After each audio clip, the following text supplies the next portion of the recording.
Hi students, how are you all? Yeah, this is a another topic we are coming with. This is errors in measurements. Because in physics, we have to measure so many physical quantities. Actually, the the work of physics is to study about energy, to study about matter, and to study about the physical quantities. Right? Physical quantities are quantities that can be measured. All measurable physical quantities, all measurable quantities are called physical quantities, right? So whenever we measure a physical quantity with a device, with a unit, there will be errors coming in the observation. There are several reasons for that. What's an error? The difference between the true value and the observed value of a physical quantity is called error. There are several reasons for errors happening in the observation, right? Errors are mainly divided into three. They are systematic error, random error, and gross error, right? Systematic error means error due to the system that is used for measuring a physical quantity. Systematic error can again be subdivided into 1, 2, 3, and 4. Systematic error again divided into 4. One is instrumental error, other is personal error. This is error due to imperfection, and is error due to external causes. We are discussing only systematic error. Systematic error we have 4 parts: instrumental error, personal error, error due to imperfection, and error due to external causes. What is instrumental error we will see. So due to manufacturing defect in the instrument, sometimes due to the abnormal placing of the graduations in a scale, the measurement made by using the instrument may not be correct. So we have instruments like, you have seen instruments like screw gauge, vernier calipers, etc. You take the case of vernier calipers. When the two the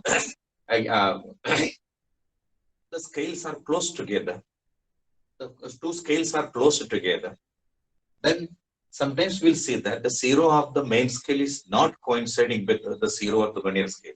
In a vernier scale, there are two scales. One is the main scale. Main scale is graduated in millimeters and centimeters, right? And vernier scale, it is a moving scale. Over the main scale, the vernier scale is moving, right? When both are taken to the beginning point, moved and brought to the beginning point, right? The zero of the vernier scale must be exactly coinciding with the zero of the main scale, right? Then there is no zero error. But in most of the time, due to manufacturer defect, the zero of the main scale never coincides with the zero of the vernier scale. Then we will say that there is zero error in the instrument. When there is zero error in the instrument, by using that instrument to measure a physical quantity, always there will be error in the observation, right? This is called instrumental error. The same is the case with the screw gauge also, right? So in screw gauge also there is a circular scale, and also there is a main scale. Main scale is graduated in a cylinder, metallic cylinder, right? And over the metallic cylinder, a circular scale is moving to and fro, right? A ratchet is there at the other end that when operated, the the circular scale can move over the main scale. Main scale is sometimes called a pitch scale also, right? When the two studs of the screws are close together, then it is expected that the zero of the circular scale is exactly coinciding with the zero reference line of the pitch scale or the main scale. Most of the time it does not happen. This is mainly because of the manufacturer defect of the instrument. That is why the error is called instrumental error. Right? Next is personal error. Personal error is due to the inexperience of the person who is observing the readings. That means the person is measuring a physical quantity with a measuring instrument, a measuring unit, but he's not setting the instrument in the proper way because he's not having proper experience, right? Due to which error can come. Am I correct? This are the next is error due to imperfection. Imperfection is imperfection means many of the occasions of the this error can come up that most of the time cannot be remedied, right? We can take some precautions, but still this kind of error will be there. For example, in weighing machine we are using, we are taking the weight of an object, right? The instrument shows this is the weight of that, right? But the the loss of weight due to buoyant force is not taken into account. Buoyant force means when an object is immersed into a fluid, for example, air, the air medium will act an upward force on the body, due to which the weight of the body will be decreasing. That decreased weight only we are always getting from the instrument used for weighing the object. So these are defects that cannot be remedied. We are measuring heat content in a body, heat content in a certain amount of hot water or something like that, using a calorimeter. So in the calorimeter, when we are using, if we are not taking proper precautions to reduce the radiation of heat from the hot body, then we are not getting, we will not be able to get the actual heat content of the body. Right? These are due to imperfection. Right? Now, next is error due to external causes. For example, suppose you are calculating the velocity of sound. At that time, air is moving in a certain direction. Right? When air motion is there, in the direction of propagation of the sound, then velocity of sound increases. This is due to external causes, right? So several examples we can take this one. That means external causes means due to change in pressure, due to change in temperature, due to change in humidity, etc., and also wind, blowing wind, etc. Some defects can come up in the measurement of a physical quantity. These are named under error due to external causes. Right. Next is a random error. Random error is due to various reasons. There are a large number of reasons for a random error. Suppose an observer is measuring a physical quantity, and every time he is getting different readings. Such a measurement is called a random error. So in every observation, some error will be there. Every time he is getting different readings. There is actually the reason for random error is unknown. So it is very difficult to minimize this kind of readings.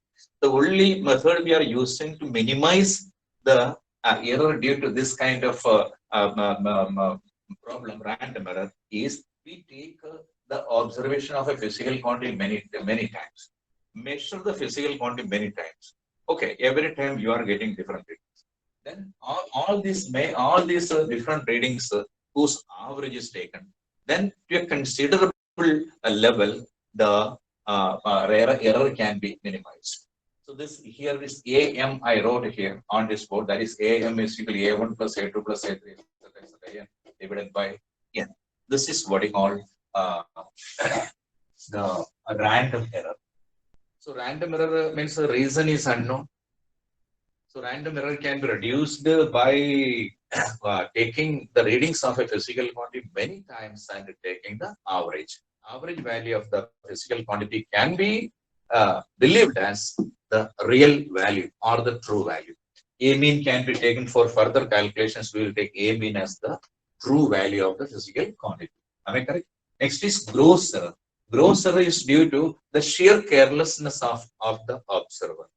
That means that is completely depending on the behavior of the observer.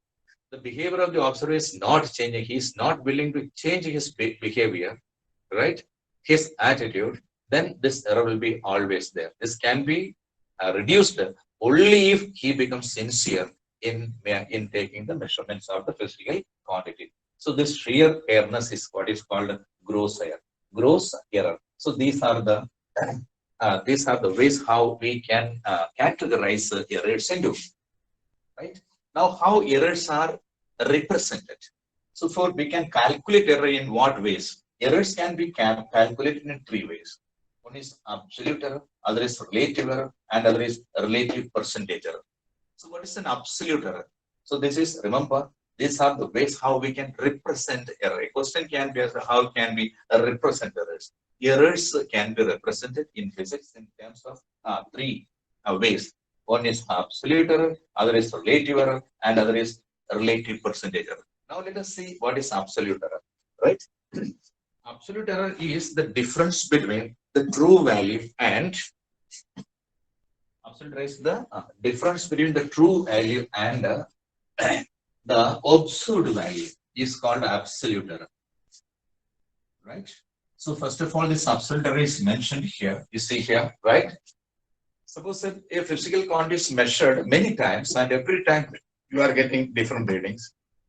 Suppose A is the true value of the quantity, and we are getting every time different values. Observed values are different. A, when measured by the same person, the same instrument, is in different readings as A1, A2, A3, etc., etc. N times he made the measurement of the same physical quantity, but different times he's getting different readings. First of all, you will see that what is the approximate true value. Approximate true value can be obtained by taking the mean of that. I said earlier. How can you get the true value of a physical quantity, right? So true value is equal to all the readings added up and divided by the number of times you made the readings. That is A1, A2, A3 plus etc. etc. AN divided by N. So this in notation is written 1 by N sigma I is equal to 1 to N AI. Right? Actually, this notation is same as this only. 1 by N sigma I is equal to 1 to N. 1 by N sigma I is equal to 1 to N AI is equal to A1 because I is changing from 1 to N. 1, 2, 3, 4, etc. etc. The whole divided by N is what is called A mean. So in this calculation, you will take that A mean as the real value, right? So let us now see what is the absolute error in the first observation. First observation, absolute error is most of the time written as equal delta A1, delta A2, delta A3, etc. Delta A1 is the absolute error in the first observation. Which is the first observation? That is A1. What is the real value of the physical quantity? That is A mean. So delta A1 is equal to A mean minus A1. Delta A2 is equal to A mean minus A2. Delta A3 is equal to A mean minus A3, etc., etc. Delta AM, that means delta AN is equal. N means nth value of the observation. Delta AN is equal to A mean minus AN. So we got the absolute errors in each observation as delta A1, delta A2, delta A3, delta AN. Now we will find the mean of all these absolute errors in each measurement. That is equal to delta A1 plus delta A2 plus delta A3 plus etc. etc. delta AN, the whole divided by N. Here we are getting the mean absolute error. See, delta AN, AM written. Delta AM it is written, right? This is delta AN and this is delta AM is equal to, in notation we would write as equal 1 by N sigma I is equal to 1 to N delta AI, right? I changes from 1 to N, right? This the value of this notation is same as equal to delta A1 plus delta A2 plus delta A3 plus etc. etc. delta AN, the whole divided by N. This is what is called absolute error. Absolute error is nothing but it is the difference between the real value and the observed value. So this value, when you calculate this is under modulus, it has no signs, right? Sign is not there. Whether this is greater than this, then also only the difference is taken. That is always written with a positive sign. So there is no sign is involved in this calculation, right? Only difference we have taken. We are not taking actually subtracting this to this. All right, let that make minus. Then also the value is taken as positive only. So this is what is called absolute error. The real value and the observed value, the difference between these two is called absolute error in a measurement. Next is what? Relative error. Second one is relative error that you have seen. This is called a relative error. Next, relative error is the ratio of absolute error to the real value of the physical quantity. Real value is A mean only, or true value is called A mean only, right? Suppose A is the physical quantity, then delta A divided by A mean. Delta A divided by A mean is what is called relative error. So relative error is the ratio of absolute error of a physical quantity to real value of the physical quantity. This ratio is called relative error. Am I correct? Yeah. This is sometimes called as fractional error also.